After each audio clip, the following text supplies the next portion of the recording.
Assalamu alaikum. A'udhu billahi minash shaitanir rajim. Bismillahir rahmanir rahim. Alhamdulillahi rabbil alameen.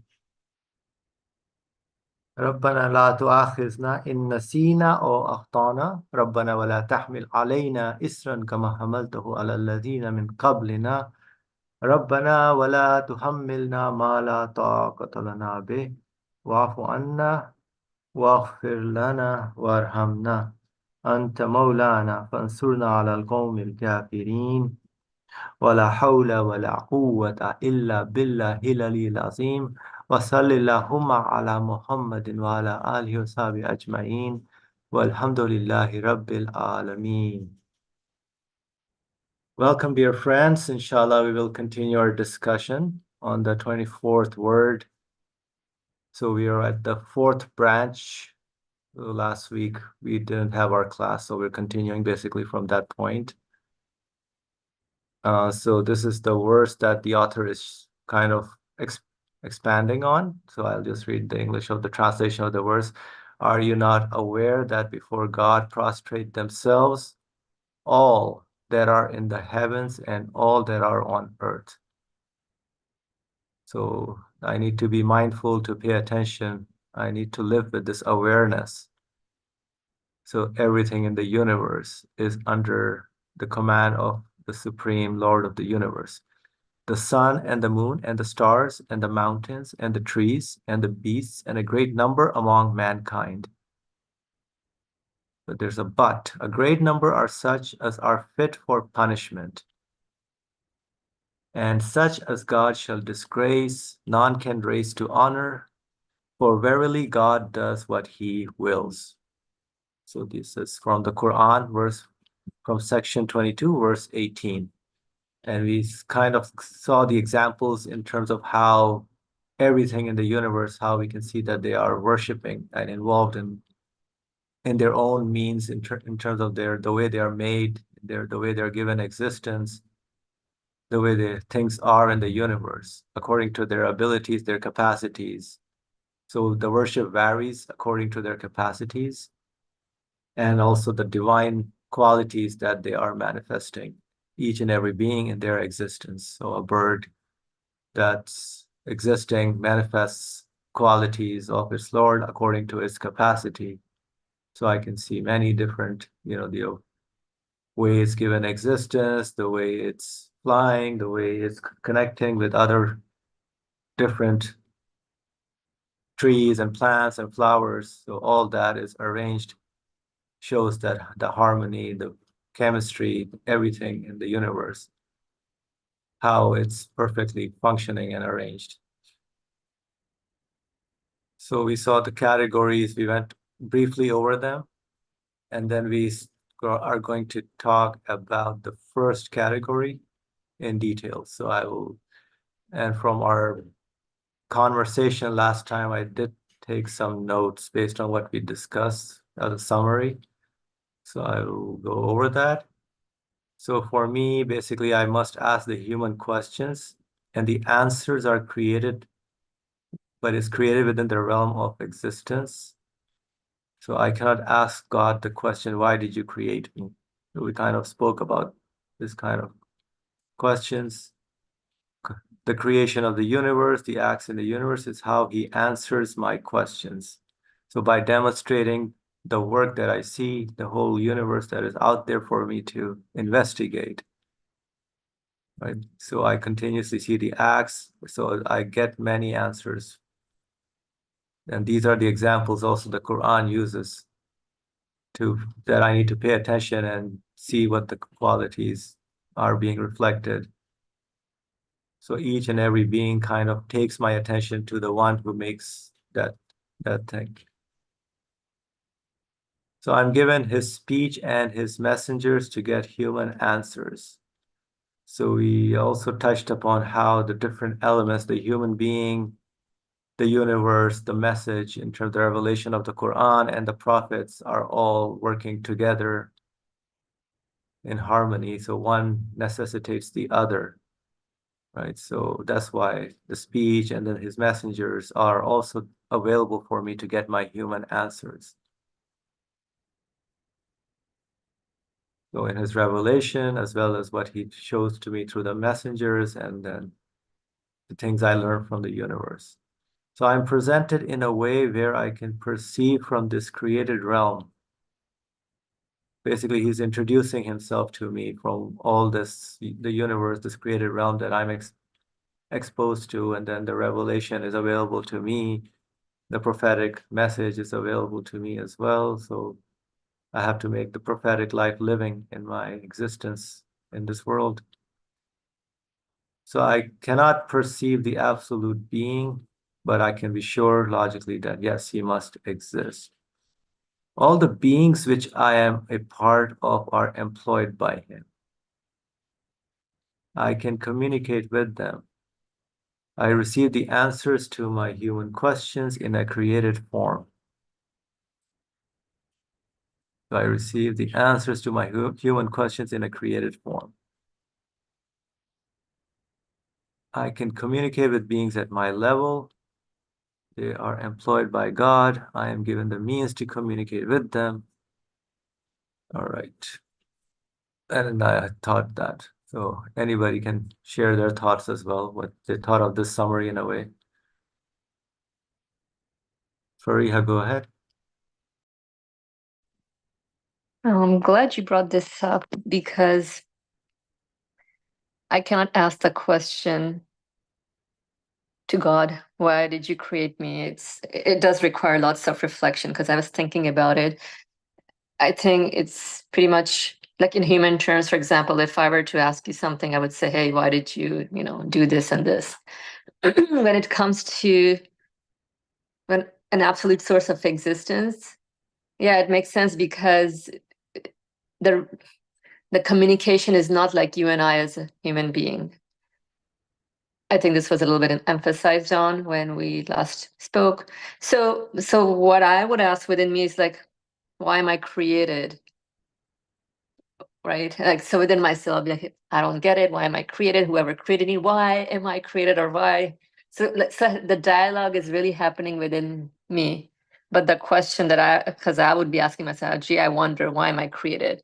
And then I keep going on within myself, like, I don't know, whoever created me, I wonder, why did you create me, bro, or dude, or whatever, right? So I think this is very interesting.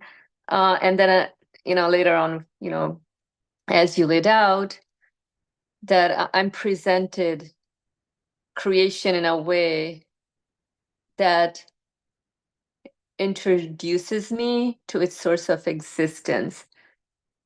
And even within that, the things or creation don't answer me with my existential needs or my existential query or the purpose of my existence. So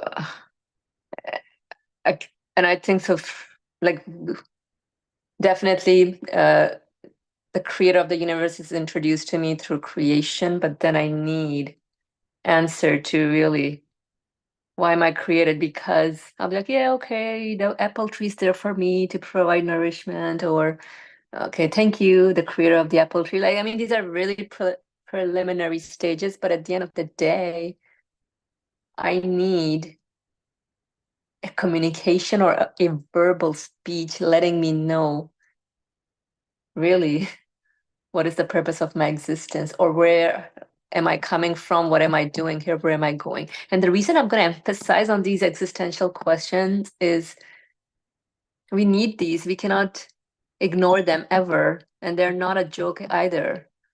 Um, they're always with us.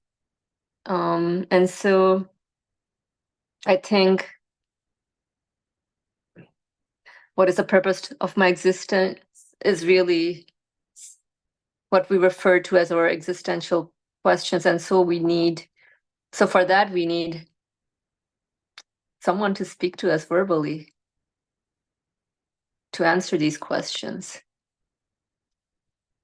She says, if I do conclude, yes, the universe must have a maker, and I must also have a maker because I don't otherwise explain my existence or the change I'm going through, like even in a physical form. and all these feelings and emotions that I experience, moment to moment.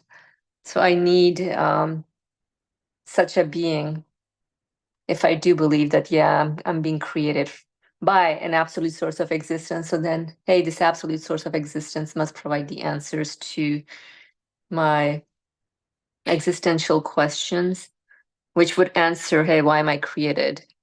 Why am I created? And so I think those answers come from what we call revelation, but I think maybe I made a jump. So just wanted to emphasize on this, but I'm still wrapping my head around how would I smoothly transition from like what everything was shared to revelation. And and again, bringing that equation, the human beings equals to the universe equals to the messenger equals to the Quran, which is really revelation or speech of God. So from there, then I must get that speech of God.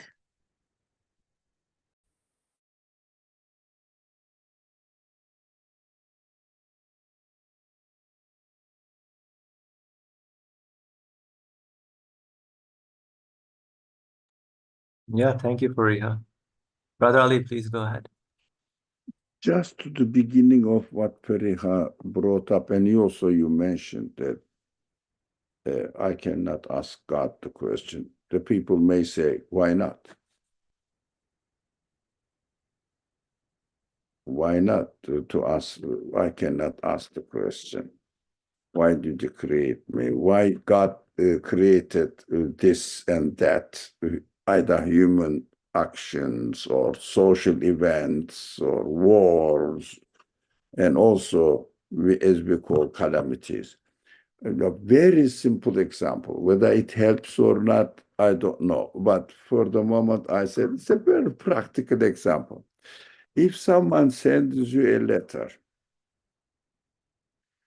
you receive the letter closed in an envelope, of course, and envelope, you see the sender. Who is it? Let's say Asim. Asim sent it. Well, take the telephone and ask Asim, Assalamu alaikum, Asim. Why did you send me the letter? I would, the Asim would say, most probably, if Asim asks me, I would say, man, be reasonable. Did you open my envelope? Did you read what I wrote there? No. Why do you ask me? Why did I am written there. Open it. So it is a very simple example. I love simple examples. Explains that I cannot ask, why did you create the universe to the universe, to the creator of the universe, whatever I imagine of him?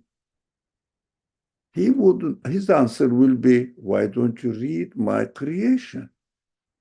You will understand why I created it. I gave you the ability how to read the letter from me. Universe is a letter from the creator. So when we communicate through the universe, I wouldn't need to call Awesome. Why did you send me the letter? What I am supposed to do now? I have to say, take the telephone, call Awesome. Awesome, I understand. You said this, you want this, you want me to do like this. Get in contact with the Awesome as a result of my reading the letter. That is the humanly reasonable only way. That is why we cannot ask the Creator why you did this, why you allowed this happen to happen. It is nonsense. Look at the case and open the letter, read it, and say, I understood, awesome. You want me to do this. Thank you very much. That is the response we are expected to go back to the Creator. Simple, but explains the case, I think. And this is very commonly used question. Very commonly used question. And we keep saying this complaints. How God created this? He shouldn't, as if just look at the event, look at your senses, see the connection between them, and try to analyze with the intellect God has already given to you, and then understand, oh, God created this for this purpose. If you don't understand, don't go to God. Ask the others if there is anybody around you who understands. The messengers come out there. I understand. Why? With the message. Gives the guidance how to interpret the creation in practical terms and understand what it means. That is why we call in Hamim discussions, messengers are teachers, teaching us what we don't know. And message of the Quran is also teaches us what we don't know. عَلَّمَ الْإِنسَانَ مَا لَمْ يَعْلَمْ.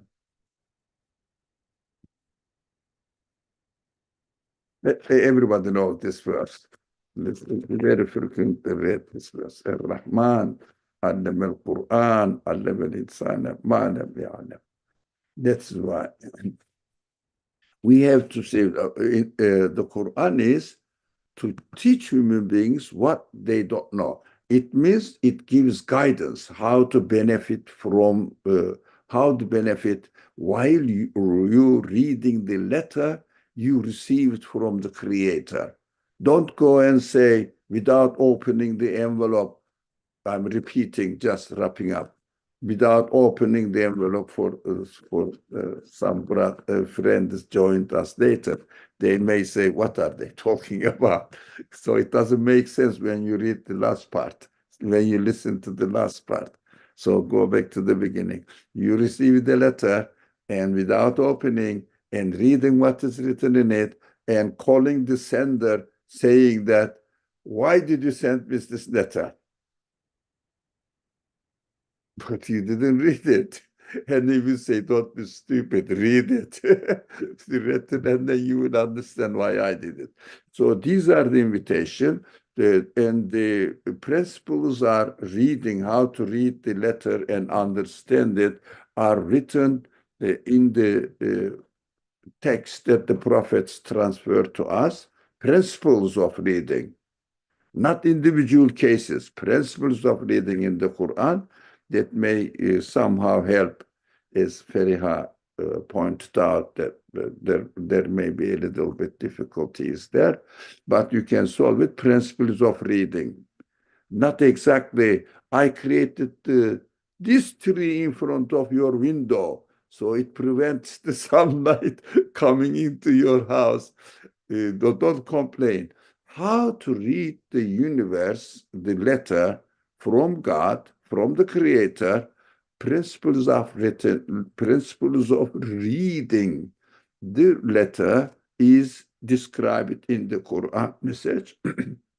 And Prophet, by practicing it in his life terms, teaches us how to understand from these principles and apply it in your life. So you can really combine 4 elements: the universe, the Quran, the message, and the prophet, and human capacity to benefit from all of them. They are all interlocated.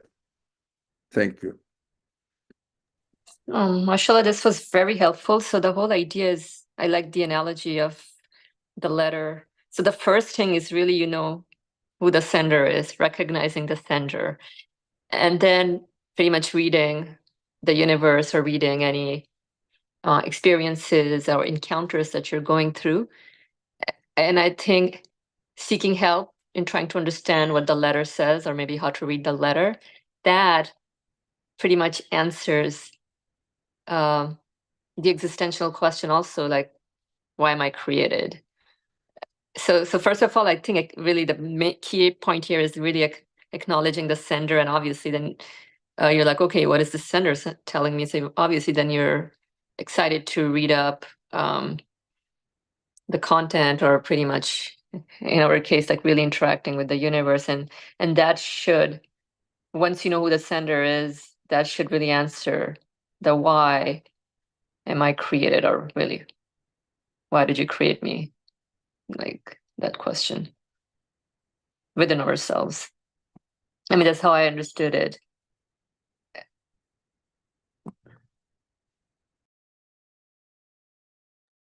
Yep, thank you.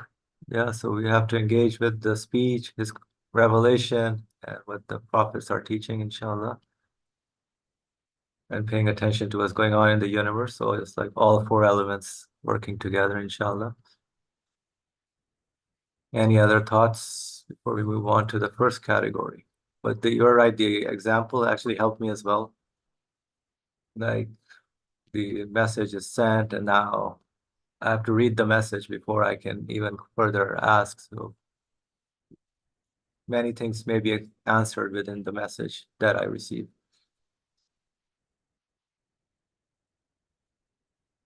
All right. The first category. So we're going to go over the four categories of everything in the universe that is worshiping, basically everything before is worshiping, prostrating themselves before God. So the author is kind of categorizing in a way the different ways different beings perform their worship. And then, of course, human beings also need to do the same, but the rest of the universe is doing in a way. So the first category is the angels, who are represented in the comparison by the slaves. For the angels, there is no endeavor and progress. So they do whatever their duty is, nothing more than that. So they all have their fixed station and determined rank, and receive a particular pleasure from the work itself and an emanation from their worship.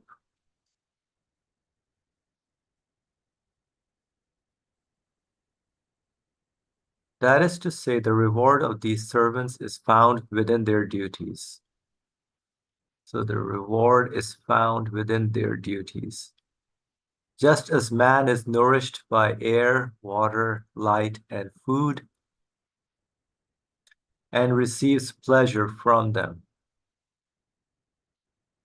so are the angels nourished by the varieties of remembrance, glorification, praise, worship, knowledge, and love of God, and take pleasure in them.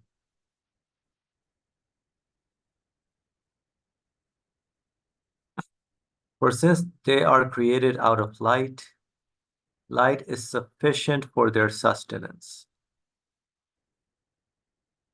Fragrant scents, even which are close to light, are a sort of nourishment for them which they enjoy. Indeed, good spirits take pleasure in sweet smells.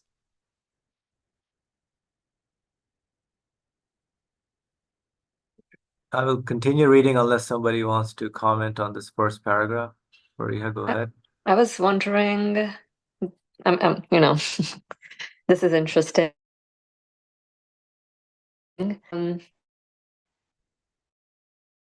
Comparison being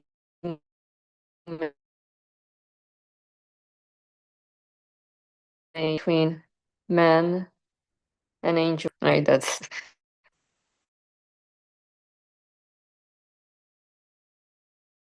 I didn't catch you. Were you saying something? You are breaking, Fariha. Your connection is weak. state of acknowledgement. We didn't hear you, Fariha. Oh, can you hear me now? Yeah, right now we hear, but before we didn't understand anything. Okay. Breaking. Okay. Okay. So let's do this again. So I like this piece. There's a comparison being made in the middle where just as man is nourished by air, water, light, and food and receives pleasure from them.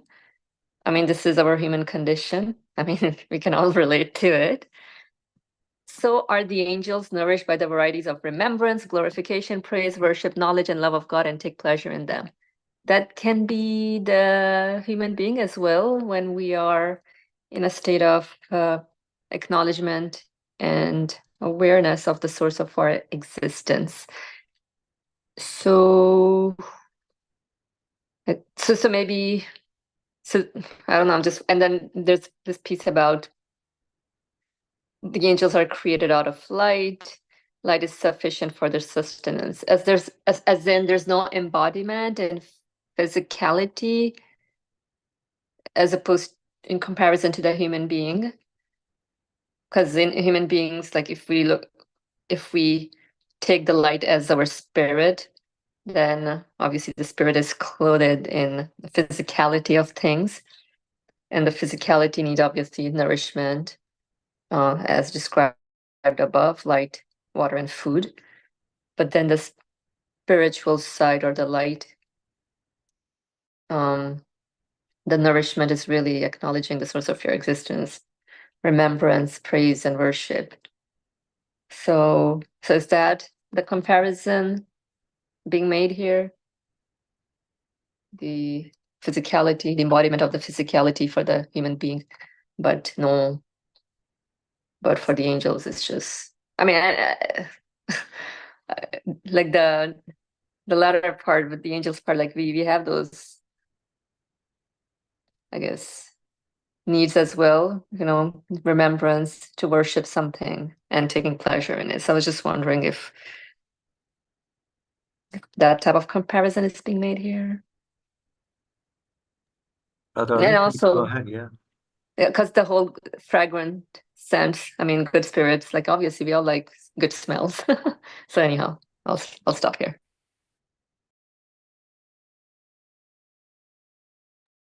Thank you, Brother Ali. Please go ahead. Now, first of all, we have to understand he's talking about something which is not really experiential, looks like speculations, looks like it. So we have to be serious and think about what he's talking about. They love, they get, Feriham mentioned that there's a comparison. When you are hungry, you eat and you take pleasure. Although eating brings you a burden, your stomach has to digest and your other intestines have to work and distribute or lots of things, but still we like this.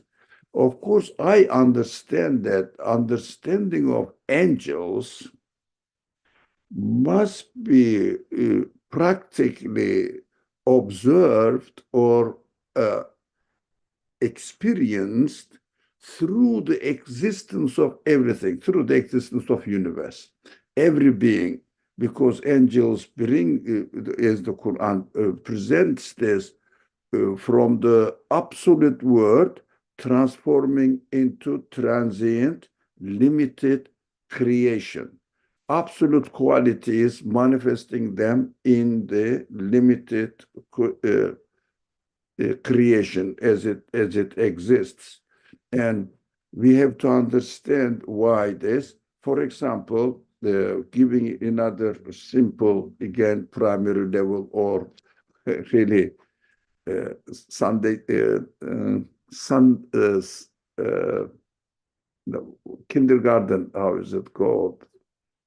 Child, no, care. This is called something. Before school, Pre-K? Daycare. Pre-K. Pre-K education level is the letter example, and now typical pre-K level example is the piece of art. Now we have to make an analogy in order to understand which is not physically observable and experiential. In order to understand this hype, physically observable and experiential, I have to need a help to make an analogy in the area, in the field, in the level of existence that I can see, physically contact, and experience. That is the point in making the analogy. Otherwise, making the analogy between two unknown elements doesn't help and makes even more complicated to understand the case. Therefore, we have to give an example from the way that from the place that the universe where angels are represented as transformers of God's absolute qualities manifesting in the form of transient creation. That is the most essential subject of understanding angels. What are they doing? What kind of creatures they are, if they exist such things. So I have to look at it. And again, Priest K example is a piece of art. We know the artist. That is what the point in making analogy. Of course, something that I can know. So that make the analogy and see the difference now in between two. So artist is a human being and has a completely different level of existence than his piece of art. Piece of art is maybe a stone, maybe a paper, maybe some pieces of paint. Let's take simple one as we usually do, the painting. Now, painting, I'll look at the painting. Definitely, the pieces of molecules of paint cannot make this art on it. This example art, not creation, because the artist cannot create the paint as well as everything at the same time. So he is manifesting his quality through the brush, painter's brush, and moving the paint here and there, and art occurs. Now, artist is in another existence level. Art is a piece, temporary existence, limited existence. Now, let's say angels is the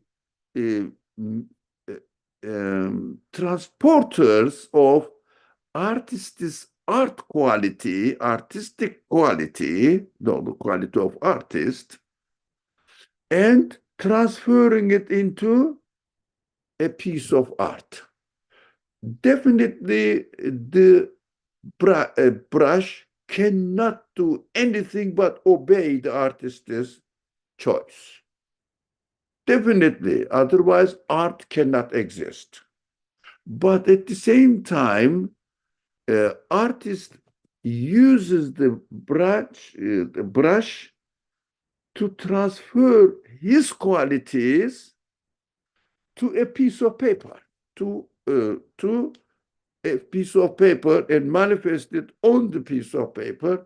That is the relationship between the artist and the art, not the paint. It means the different kinds of colors of paints. Art. So we see the in the universe manifested qualities on the piece of art of the universe. Definitely we say, using this analogy, the absolute, the source of the existence of the universe must have an absolute qualities. Why? Universe is obviously witnessing it, showing it. No, we have to understand this. If we don't accept that universe needs to be created, then we cannot talk about angels at all. Nonsense. So angels must come after understanding, realizing that the universe needs to be given existence. And this source of existence must be absolute, must have absolute qualities, but these absolute qualities must not must, sorry, these absolute qualities exist in the universe in a limited form. So human mind, how this transfer happened. Quran comes to our help. Angels are employed. That is a need of, not, God needs an agent like the artist needs the brush. But God must be, the creator must have absolute qualities. Therefore, absolute qualities require, it is within his capacity to transfer his absolute qualities in the form of the universe and beings in the universe, and explains it to me that I transferred through angels. They just do nothing but I order and he can do it. They cannot do anything. But this is the service they are performing. I give the pleasure to them to enjoy it as a reward or pleasure of doing this wonderful job, manifesting my absolute qualities in the limited forms. That is why there is this way of explanation. I am guessing, trying to understand, I am guessing that this explanation, their nourishments are knowledge, worship, glorification, remembrance, praise, love of God, pleasure in them. Pleasure in them. Oh, why? They must enjoy it. How do I know? Look at a bird. Do you think a bird seems to be unhappy with its creation? Manifestation of the work of the angels, if you like. So even a worm living under the earth, in the earth, do you think it wants to die or it wants to survive? When you uncover the earth on top of them, they will try as much as their capacity allows them, run away. Why? They are happy with their existence. It means the job, the angels' work is causing enjoyable results. If you do something that gives an enjoyable result, don't you enjoy it? Quran speaks to human beings at the level of human capacity. So we have to understand the universe within our capacity and try to make sense of it within our capacity, because the speaker is speaking according to my capacity. We have to understand that speaker wants me to understand the creation is taking place by the actions of angels, or name it angels, something. So try to make sense of it and understand that neither the created beings, the beings, nor the angels can act independently from my will. So they are all my creation altogether. It means we cannot separate the universe from it. It is angelic perspective. So angelic aspect. Angelic aspect. We cannot separate it. So we have to understand only this way. This is what is offered, and it makes sense according to my capacity. According to my capacity, I say angels are manifesting the qualities of the Creator here. Because I cannot communicate with the artist of the universe.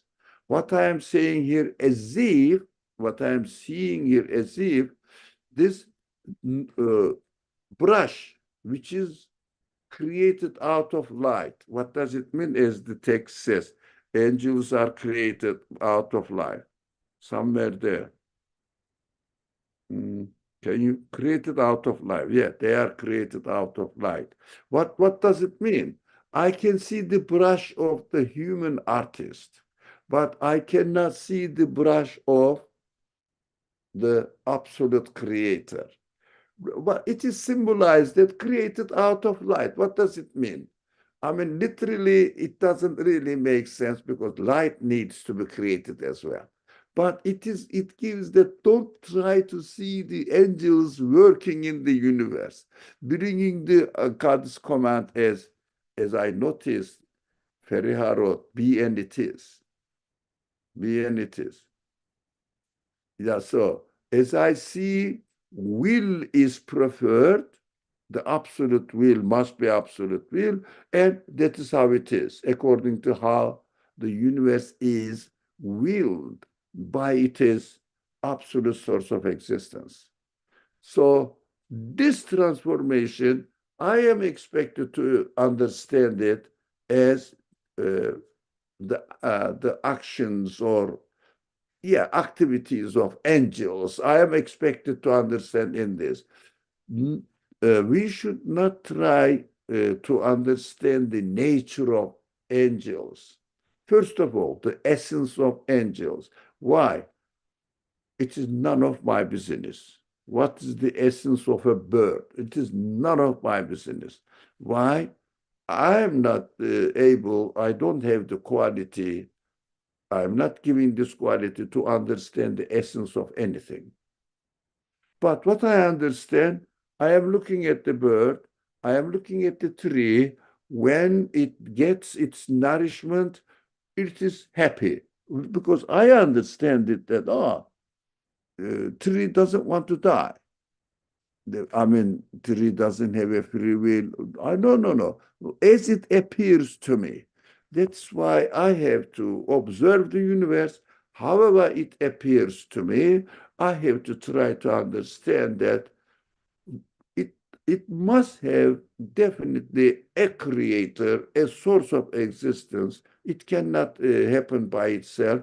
And then, what is going on in this world? Then, they are manifesting how they came into existence, how they are happy by their announcement of the qualities of their creator.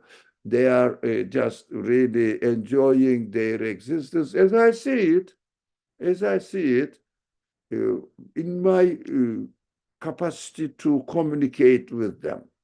So never talk about the essence of God, essence of angels, essence of tree, essence of a bird, or essence of human spirit, essence of human body. No, because you cannot. And it is none of my business. But what scientists are doing, what I am expected to do, how they are functioning. That's it, how they are functioning. None of the scientists can claim that they found out the essence of their existence. Impossible. It is beyond human capacity. Because essence is known only by its creator. Absolute truth is known by only the absolute being. That is what human logic concludes. So I cannot know what absolute is, what infinite is.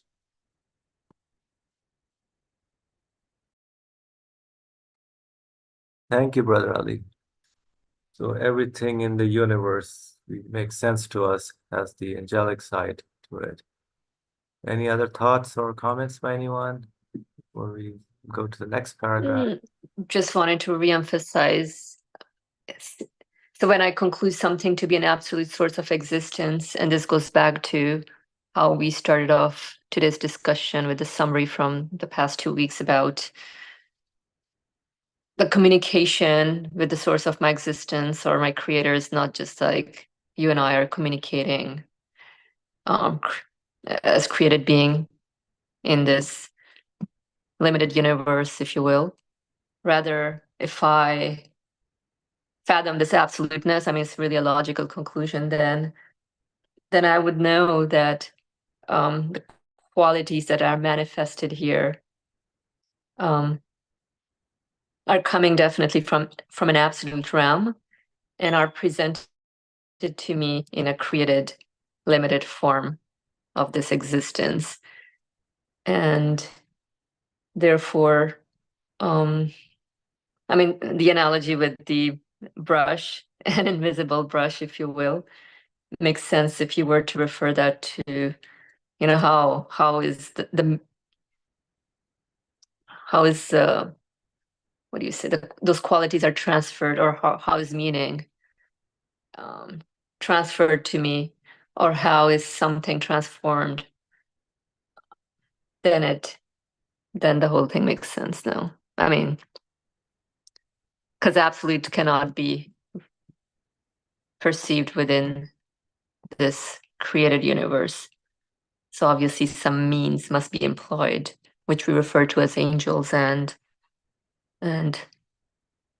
they pretty much manifest the qualities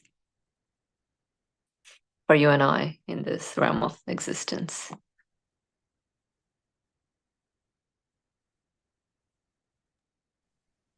Thank you, Fariha, for the summary. All right. So continue furthermore. There is in the tasks that the angels perform at the command of the one whom they worship. So the tasks or the transformations that Maria was kind of summarizing, because we cannot know the essence of the absolute, so it has to be through the means of the angelic side. So in the work they accomplish for his sake. In the service they discharge in his name. In the supervision they execute through his favor. So the work, in the service, in the supervision, in the honor they gain through their connection with him. In the immaculateness they attain through studying his dominion, in both its outer face and its face which looks to him. And in the ease they find through beholding the manifestations of his beauty and glories, such sublime bliss that the human mind cannot comprehend it, and one who is not an angel cannot perceive it. Now, this paragraph is actually one whole sentence. Can you please reread it again? Sorry. So there is in the tasks that the angels perform at the command of the one whom they worship. So whatever the acts that are going on in the universe are, the angels are employed in a way. The transformation of his command is performed by the angels, but they don't create them. Right? So the creation happens by the one who gives existence.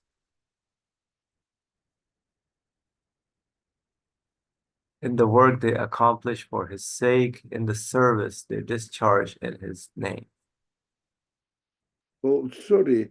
Although we don't see the brush in the creation and representing angels, but as an analogy, look at the brush and see it. Look at the brush, and we are seeing it and understand what is going on in creation, which means we understand that brush cannot be the source of existence of the art. Brush cannot act by itself, exactly like angels are described in this way. Example, use the example. That's why they cannot be the creator. They cannot do anything but as they are commanded by the artist.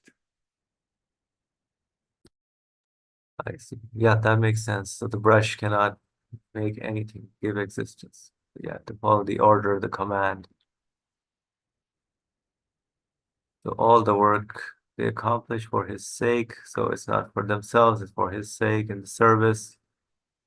So they are following his command, his order. So the service, the work, the supervision is all under his, so the honor they gain through their connection with him. Immaculateness they attain through studying his dominion in both its outer face and its face which looks to him. And in the ease they find through beholding the manifestations of his beauty and glories, such sublime bliss that the human mind cannot comprehend it, and one who is not an angel cannot perceive it.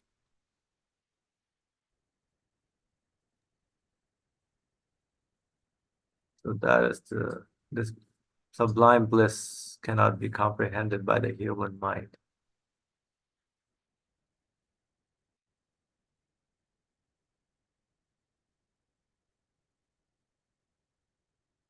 It's interesting.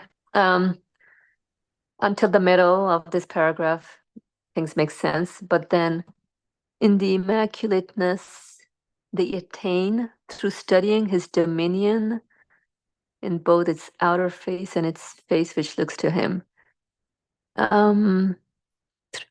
Like they're studying his dominion. I don't know, because if you're studying something, then there's free will involved, and I know because angels are acted upon. So like there's a divine command and there's no free will, right? They're just acting on behalf of its source of existence. So for example, if I'm playing the flute, you blow air and then, hey, how's the melody coming into existence? So I'm just wondering what the author means here by in the immaculateness, and wait, what does immaculateness means, bro? Let me check if I have it written here. I don't know what that is.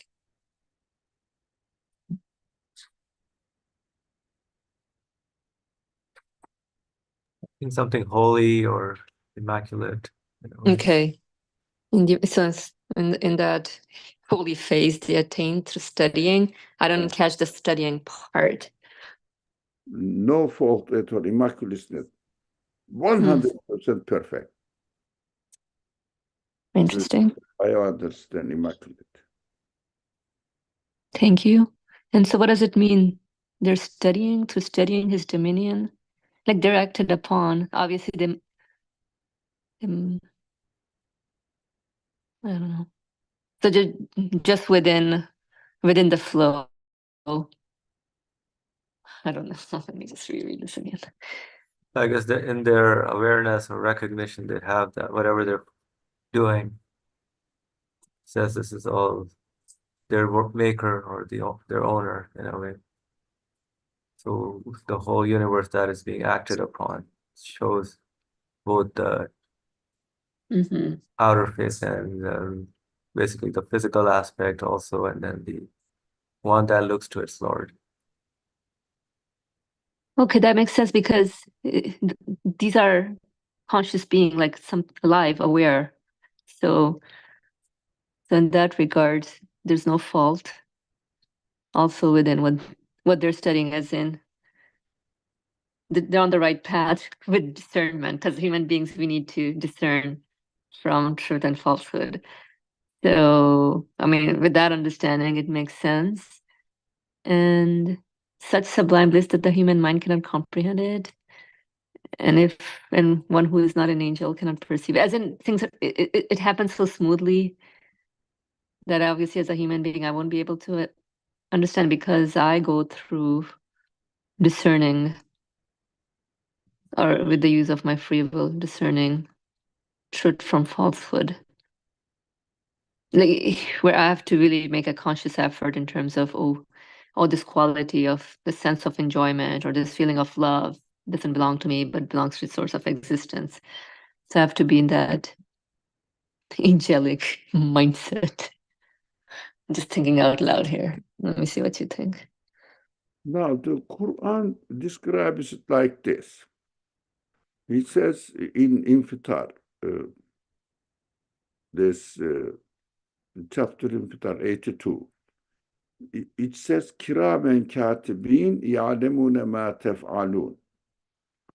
Exactly the example we used here, the brush of the artist, but the Quran describes it, a pen of the author or scribe.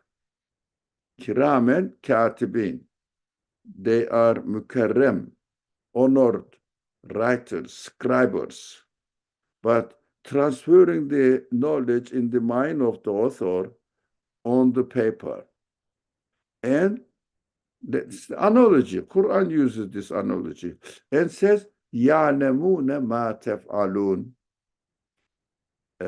They know what they are doing. So verse number 11, 82, 11. No, 88, 11. So now this description of the Quran, it's interesting. 11, 12, yeah. 88, 11, 12. Yep. No. Infitar. No. What did I say? 88 is wrong. 82. 82. Sorry.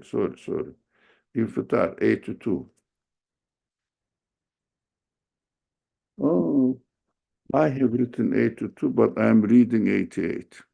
It's old age, man. Yeah. So, kiramen katibin, recording scribes. Now, honorable scribes. Let me see the translate.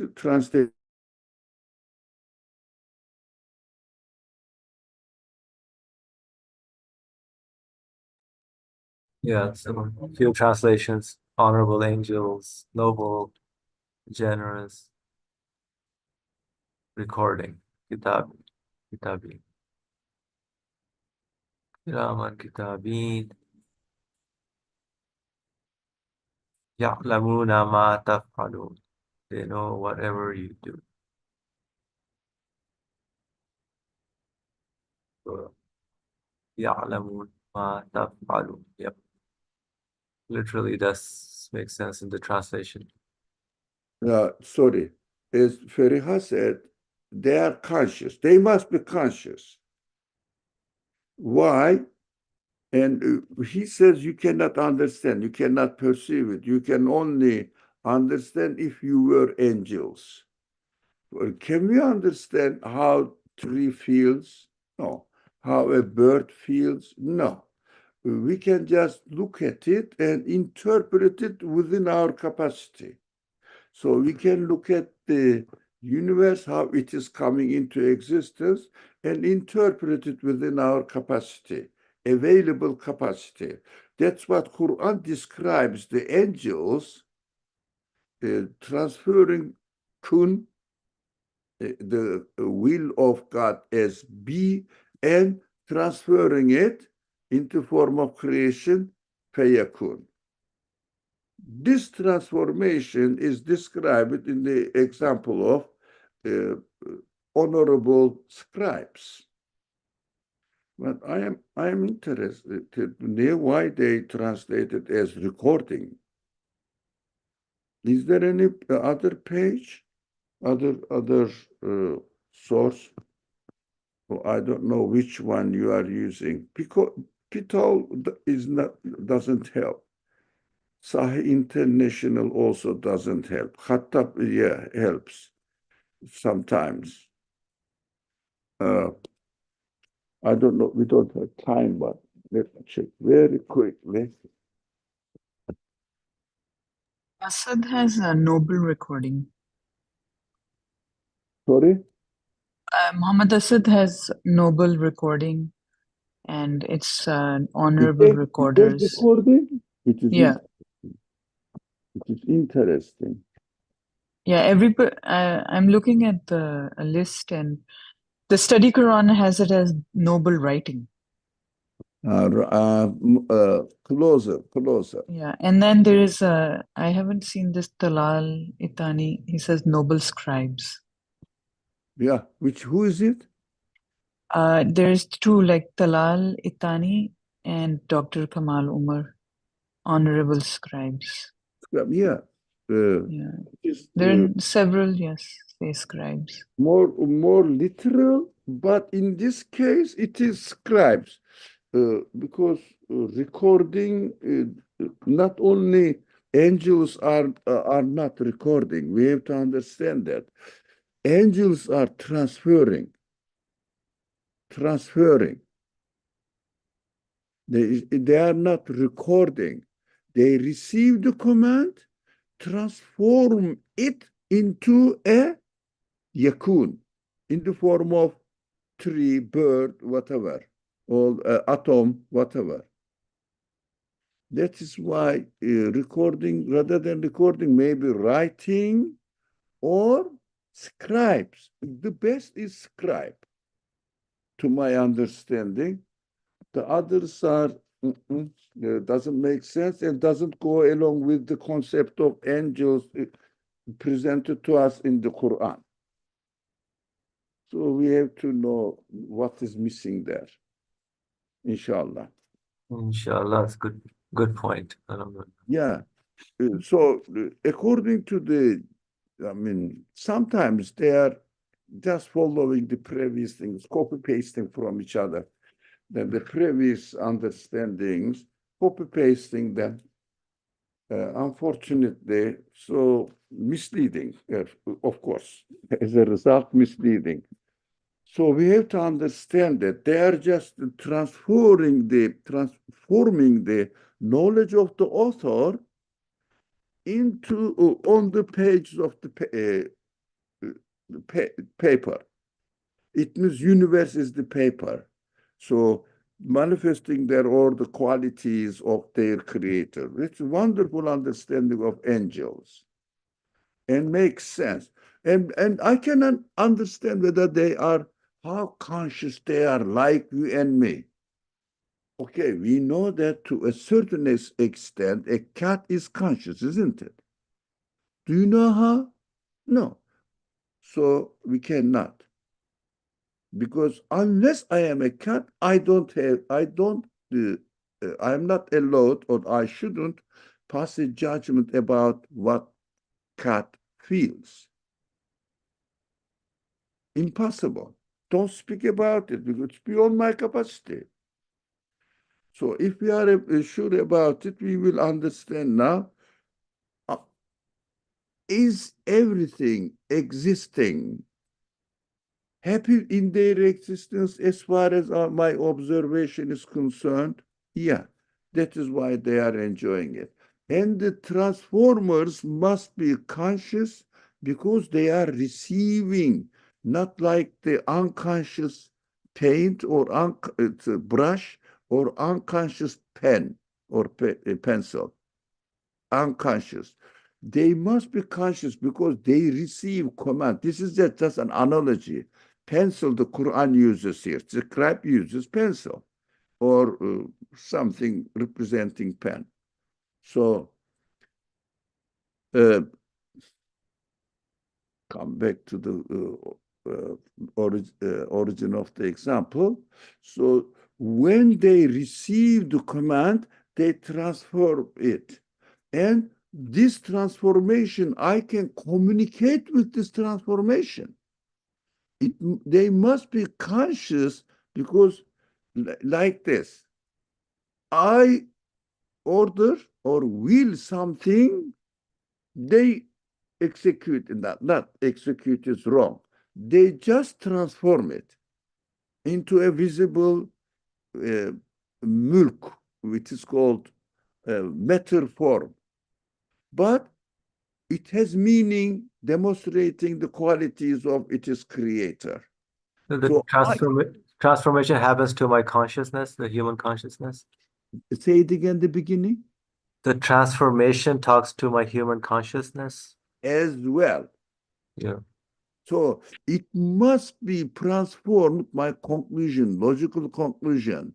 The ones who receive and transport it, no. Transfer. Transfer it.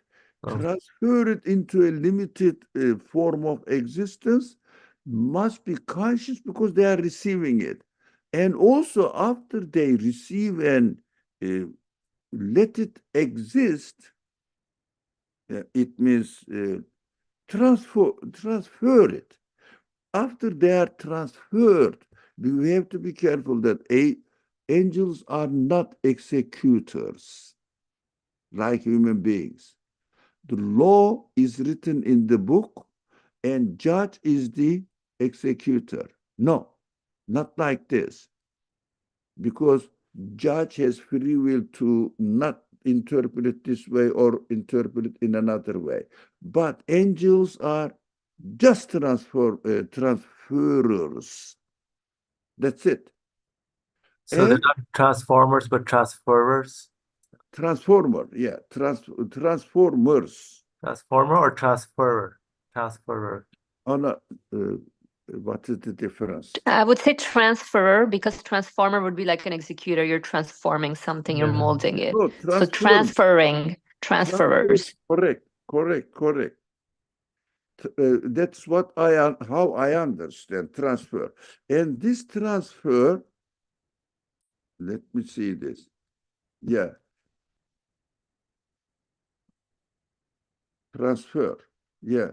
This transfer must be a conscious transfer so that I can communicate with it. For example, give an example, Asim. Asim wanted me to do something and sent the news to me with, let's say, somebody who's called Ahmed.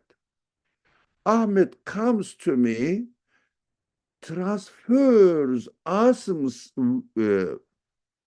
what he wanted, Asim's wording, to me, and I can communicate with this transfer.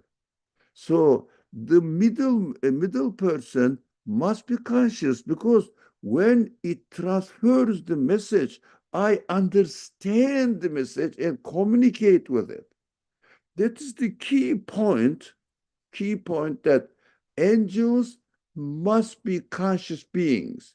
So therefore, of course, it is extremely important, which I am fond of this understanding and really very much satisfied. That's why I established my belief in angels in this way. So I believe in angels. They are conscious beings because after they transfer the message, I understand and communicate with it consciously.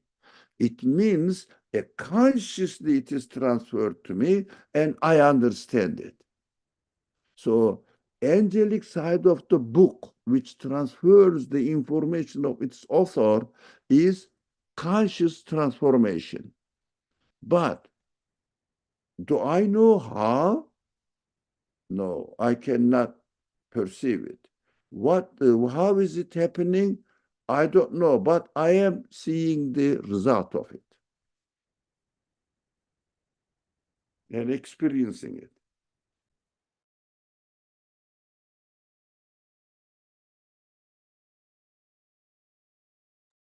All right. So Furi has a comment question. Our consciousness is also angelic then?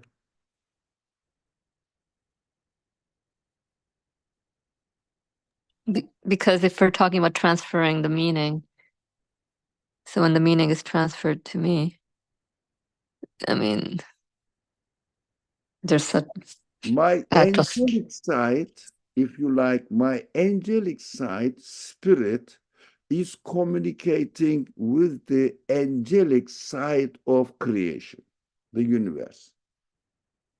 Not my body is communicating, my angelic side is communicating with the angelic side of matter, not body of the material appearance of matter, and material appearance of my body is communicating. Angelic side is communicating. Even when you touch something, you get a message. Oh, it is hot, it is hard, it is soft. Angelic sides are communicating. Otherwise, if my angelic side doesn't work, for example, I am unconscious, do I communicate with anything? You speak to me, it means nothing for me if I'm unconscious. I think there is a very significant miraculous creation here. Miraculous things are going on. We think that we are really communicating physically. No. Angelic sides are communicating with angelic sides. That's why if someone's angelic side is munkir, denies the message, when it looks at the universe, angelic side says what? Meaningless existence. Isn't that reality? When you say that, look, I need to be created and I see the qualities manifest, qualities of my maker manifested in my existence. And when I look at the universe, they are also announcing the same message to me. Is it clear? Yes, to me, yes. Any other thoughts? Alhamdulillah. What was the munkar part? I didn't understand. What did you say, Fariha? You mentioned something about munkar. Denier. Oh, okay. Somebody denies that he is a human being. Somebody denies that he has spirit. Do you think he can communicate with the spirit of the universe, which is represented by angels? No. No, they say meaningless. They look at the book, it says paper. What is the difference? Because they decided that they are made of body only. They are a body only. Animal. They say we are animals. More developed animals. I don't So think let me. they are worse than animals.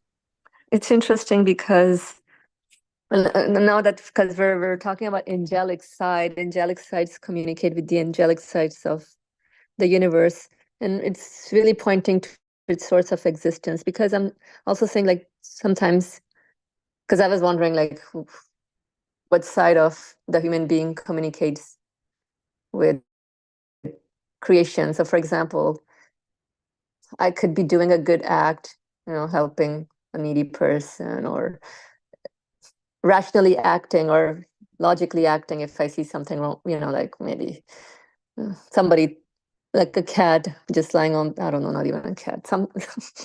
What can I give the example? Yeah, maybe like an animal in the middle of the road. I'm like, oh, so I'm gonna take it and put it on this side. Was that my angelic side that communicated with this phenomenon? I don't think so, because it can only be my angelic side that communicated with this phenomenon only when I recognize, hey, this feeling of wanting to help is not from me. My creator is sending me a signal that, hey, it would be a good thing to do if you push this little animal on the side of the road. And so now the angelic side, only within my consciousness of the source of existence. And I'm glad you mentioned the whole denier part, because then obviously if I don't acknowledge a source of existence, if I just feel, hey, I'm just like here as matter and body, then there's no angelic side for me. And I cannot even communicate with the angelic side of the universe. I just wanted to point that out, if that made sense. Your consciousness is your angelic side. Angelic side is aware of its own existence. So your consciousness makes you human being, sorry. Otherwise, we cannot talk about angelic side of human beings. We are able to talk about it. So the consciousness makes me a human being, and Asim wrote down human spirit. So that should only be when I'm able to make the vertical connection or the divine connection. Otherwise, I can just be a good man and Consciousness is the, how do you say, character, or is the side of, let's say, aspect of the spirit which is aware of its own existence. Therefore, this awareness of its own existence must be aware of the existence of other beings as well. That's why we can communicate with the rest of the creation and be aware of that I am communicating with the rest of the creation. That quality is called, if you like, consciousness side of our spirit.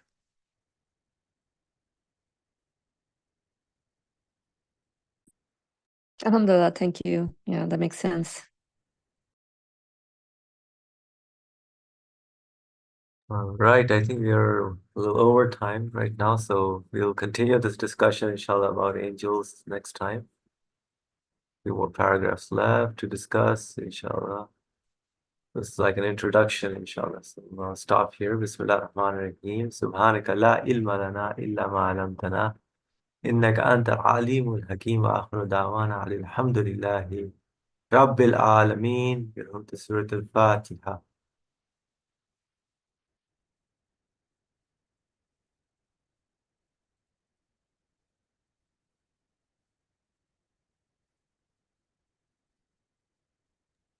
Alhamdulillah, thank you all. Assalamu alaikum. Thank you, everyone. Assalamu alaikum. Thank you. Assalamu alaikum.